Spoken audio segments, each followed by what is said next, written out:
Sí, sí me ha interesado mucho, por una parte, la gente de abajo, la gente que además construye la historia, que además lo digo, ¿no? Yo creo que la historia del mundo no la construyen los generales ni los políticos, sino las personas que día a día tienen que decidir cómo avanzar en la vida, ¿no?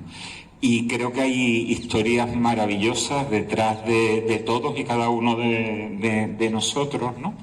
Y a mí he sentido como una misión probablemente inconsciente de ponerle voz a las personas, ¿no?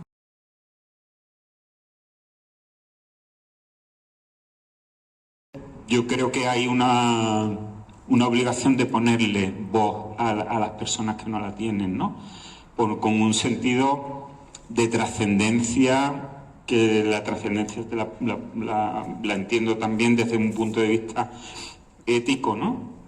Cada uno puede entender la trascendencia desde donde crea, en el sentido de que se escape más allá de, de, de la misión de cada uno, ¿no? Y, y sí, ¿no? Es como decir, tú no puedes hablar, pero yo sí. Y yo voy a hablar por ti, pero no voy a hablar yo. No voy a pontificar, no voy a hacer ningún tipo de digresión política, ¿no? Sino porque no me corresponde a mí, ¿no? Yo creo que eso corresponde a los que vayáis a leer el libro. Yo no quiero manipular ni nada, sino poner la historia al servicio de una reflexión en común que nos ayude a ser mejores, ¿no? Como sociedad. Yo sé que eso, el granito de arena que puedo poner yo es pequeño, pero es la misión que me toca y es lo que quiero hacer, ¿no?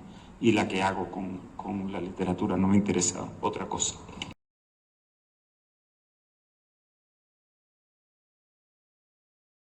Porque al final en la farmacia esta es una, pero bueno, quien te ha leído sabe que hay más detrás, que luego en alguna manera tienes que sacarlas, ¿no? Necesitas, pues como ellos te las cuentan a ti, tú necesitas también sacarlas a su vez, en formato papel en este caso.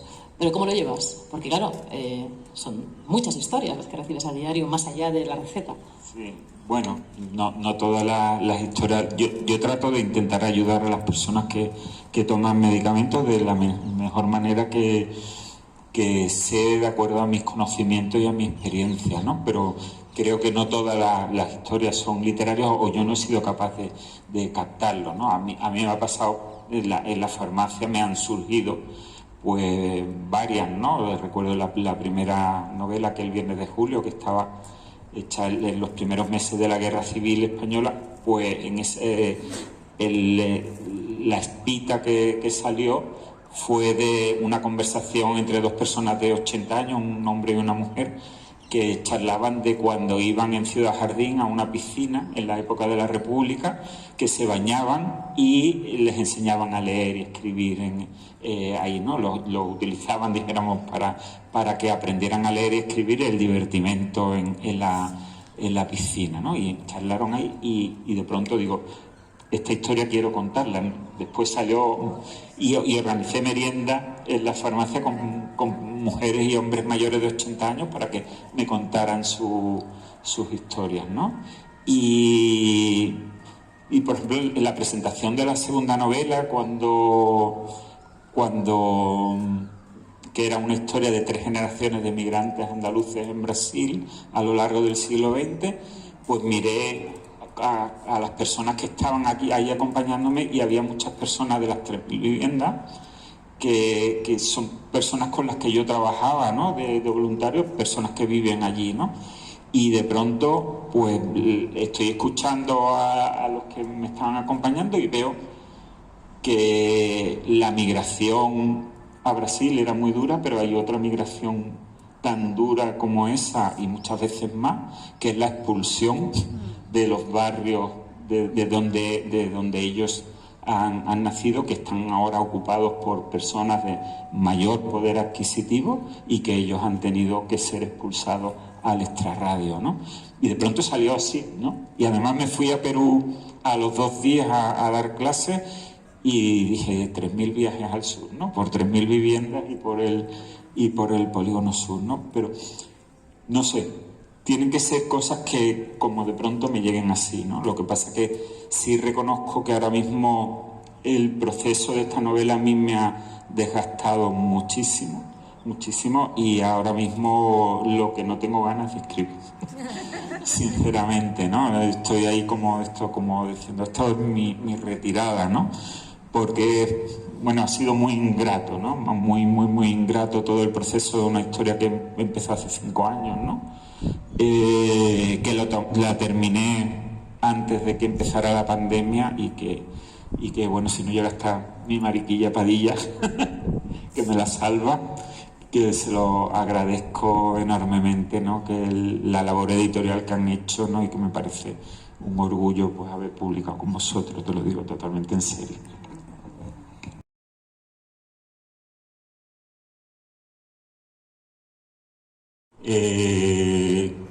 Creo que en casi todas las novelas en las que he escrito los personajes más potentes son mujeres, y creo que me he sentido muy cercano a eso, probablemente también porque en la farmacia con quien se trata especialmente es con mujeres, ¿no? Y entonces el escuchar y el meterme en el tratar de comprender lo que sucede, ¿no? Para ver cómo yo le puedo ayudar, me ha hecho desarrollar mucho una capacidad de escucha y de escucha hacia lo femenino, ¿no?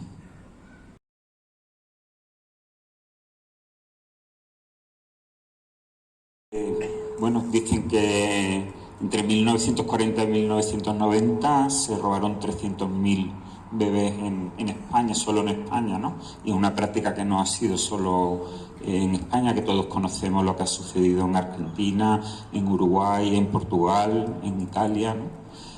En muchos lugares, ¿no? Y creo que hay una tragedia adicional, ¿no? Que si ya de por sí eso es terrible, ¿no? Que alguien decida que tu hijo tiene que entregárselo a otra persona, ¿no? Uno de los grandes problemas es que hay mucha gente, y a ella le pasa, ¿no? Que en su familia pues lo ignoran, ¿no? Lo desprecian, la historia, probablemente a veces con un mal sentido de la compasión, ¿no? Por pretender que a lo mejor, bueno, pues si se le quita importancia, si se banaliza ese tema, va a conseguir mamá que olvidar, ¿no? Y entonces es aún peor, ¿no? Es aún más dramático, ¿no? Paula le robaron el cuarto hijo que tuvo, y tuvo 8 en una situación familiar muy complicada, pero Paula sacó adelante a los otros 7, ¿no? Cosiendo para la calle, lavando para la calle, haciendo todas las labores que una mujer sin estudios hacía en esa época en España si no estaba casada con un señor con dinero, ¿no? Y ella tuvo capacidad para hacer eso. Tiene hijos que son profesores de universidad ahora mismo, ¿no? Pero no la creen, ¿no? Pero no la creen, le aseguran que su hijo falleció, ¿no? A pesar de que nadie viera el cadáver, a pesar de que su suegro, que era panadero y sabía cuánto pesaban las cosas y llevaba el ataúd, sabía que el ataúd iba vacío. Y es un dolor muy grande. El otro día, no sé si lo habéis visto, que con autorización de ella hicimos un vídeo, gracias a Ana, que me acompañó, ¿no? a su casa, ¿no? A entregarle el libro, y cortamos el vídeo por una parte cuando empezaba, le salía la rabia por su familia que no la creía, ¿no? Que no la creía, algunos, y otros que habían ascendido socialmente por esa afición que tenemos en España a limpiar nuestro pasado en cuantito que subimos de escalón social, ¿no? A quitarnos, pues pues las costras de la pobreza, ¿no? A eliminarlas y ¿no? Tan distinto como un país del que yo no soy especialmente partidario, como puede ser Estados Unidos, donde la gente te cuenta que a lo mejor estuvo recogiendo la basura y ha conseguido pues llegar a ser el presidente de la compañía no sé quién, con gran capacidad de ganar dinero y de explotar a otros que están haciendo lo que él hacía antes, ¿no? En España las asociaciones cifran en 300.000 los bebés robados entre los años 1940 y 1990. O sea, es una de las cosas más impresionantes. Estamos hablando no de la dictadura, no del final de la dictadura, no de la transición, estamos hablando de la democracia muy avanzada. Yo recuerdo cuando nació mi hija mayor, que nació en Madrid, en un hospital público, pero un edificio, un hospital antiguo, que ya dejó de ser maternidad hace años. Y recuerdo que poco después de nacer mi hija me llegó información leyendo en algún sitio de que en ese hospital se habían producido sistemáticamente robos de bebés hasta 14 años antes de que naciera mi hija. O sea, fue como, de repente recibí esa información como decir, o sea, mi hija nació en un sitio donde no hace 40 años, no hace 50 años, y el hecho de que hasta fechas relativamente recientes o bastante recientes se estuvieran produciendo, estamos hablando ya en términos de que hay responsables, claro, de que hay alguien que esto lo hizo, que lo organizó, que participó y que en algún momento se podrá exigir también responsabilidades. Eso, bueno, ese proceso lo abrió Baltasar Garzón, ¿no? Y yo creo que cuando a él lo alejaron de la carrera judicial, pues ese proceso pues se ha perdido, ¿no? Yo sé que muchos casos que han quedado sobreseídos porque habían prescrito, ¿no? Y todas estas cosas, pero evidentemente hay mucho por hacer, ¿no? Y pensar, ¿no? Bueno, esa discusión ética, ¿no? De decir cómo llegamos a la conclusión de que es lícito quitarle a una madre a su hijo sencillamente porque va a ser pobre y probablemente va a tener muchos problemas, y sin embargo en esta familia que tiene un buen poder adquisitivo pues va a ser feliz, le estamos haciendo un favor, ¿no? Es muy duro eso, ¿no? Es muy duro porque es un planteamiento que hay que hacer. Estamos de acuerdo con que eso es así, aunque no sean como los hijos de Paula, que todos han salido, como decía mi abuelo, ¿no? Sano y con carne de conducir, ¿no? Sino gente, es lícito quitarle a los hijos, o sea, los que tenéis hijos porque os haya salido mal un negocio y os quedéis mal, decir, bueno, pues me voy a quitar a mi hijo de encima y se lo voy a dar a alguien, se lo vamos a dar, ¿no? Pues eso se ha hecho, ¿no? Y yo creo que sería bueno también, más allá de los juicios y de las cosas, decir por qué, ¿no? Que la gente cuente por qué tomó parte en esto, ¿no? Por qué unos médicos tomaron parte en esto, enfermeras, religiosas, por qué familias, ¿no? ¿Por qué? ¿No? A mí me gustaría, más que juzgar, me gustaría saber por qué y escribirlo, ¿no? Porque yo creo que también nos haría mejores, ¿no? Independientemente de que todo después tiene que tener su responsabilidad, ¿no? Porque, bueno, como el daño a la sociedad lo exige, que la sociedad exige reparación, ¿no? En los juzgados, ¿no?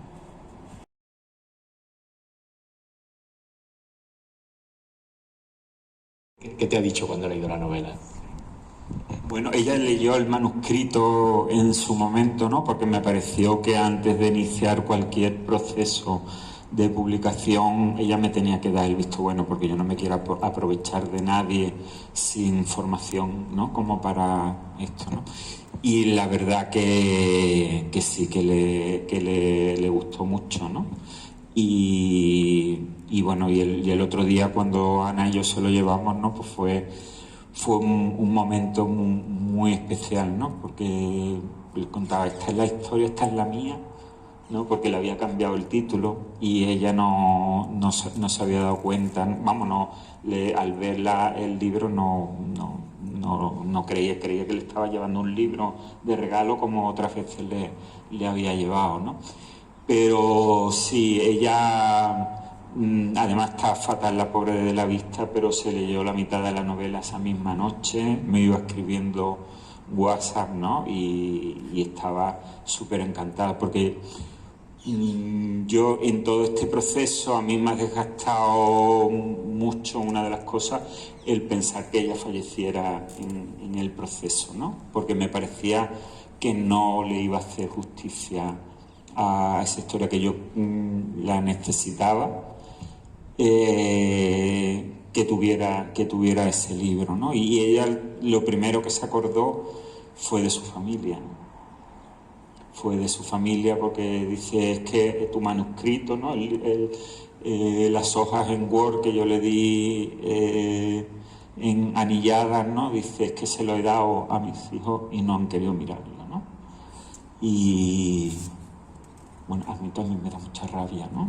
Me da mucha rabia eso, ¿no? Pero me quedo con mucha tranquilidad ética, ¿no? De que ahí está su historia, una historia que además yo creo que no es solo de un bebé robado, ¿no? Yo creo que eso es algo que, bueno, como que llama mucho la atención, ¿no? Es que su vida es heroica, su vida es alucinante desde donde nace, de cómo vive, la familia que tiene, ¿no? El cómo se construye y muchas cosas que no he podido contar porque ella me dijo que no hablara de eso, que de alguna forma en algún momento se intuye algún personaje, ¿no? Que hay que perdonar, que realmente no sé si verdaderamente se puede perdonar, ¿no? No sé hasta qué punto ella, igual que cuando le diste el libro, no sabía que era su libro, ¿no? No sé hasta qué punto es consciente y de la potencia que tiene, que tu historia esté en la calle, aunque no sea su nombre, pero ella sabe que está ahí y todo lo que puede, tú lo comentabas, Isaac, esto puede ser un revulsivo de muchas más historias, de que pasen cosas, ojalá apareciese esa persona, ese niño, ¿no? Pero no sé si es realmente consciente de todo esto. Yo creo que no, porque yo tampoco lo soy, ¿sabes? A mí sí me gustaría que, de verdad, y lo digo sinceramente, ¿no? Me gustaría que este libro tuviera mucha difusión, es por ella, ¿no? Es por contribuir a la justicia de esto. Y quien me conoce, yo creo que cree estas palabras, ¿no? Y que no es una falsa modestia o algo de eso, ¿no? Yo ojalá, ¿no? Ojalá sirviera para eso, ¿no? Yo creo que su hijo va a ser difícil que lo encuentre, porque probablemente los padres adoptivos no creen que ese es su propio hijo, ¿no?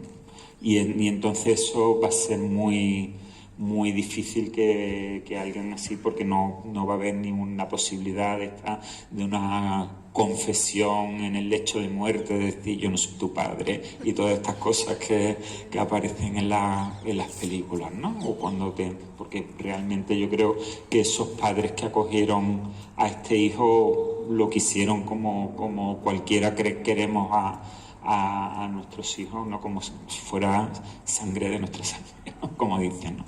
Pero yo no sé, ella lo que sí ha sido es beligerante al máximo. Es una mujer que yo la he visto en manifestaciones de estas que ponen una pancarta en la Puerta Jerez y hay 4 personas con una camiseta amarilla, bebés robados, y todo el mundo pasa por el lado sin siquiera mirarlo, casi le atropella el tranvía o lo que sea, ¿no? Y ha sido una mujer muy militante, ¿no? Que ha ido a muchos sitios. Ahora mismo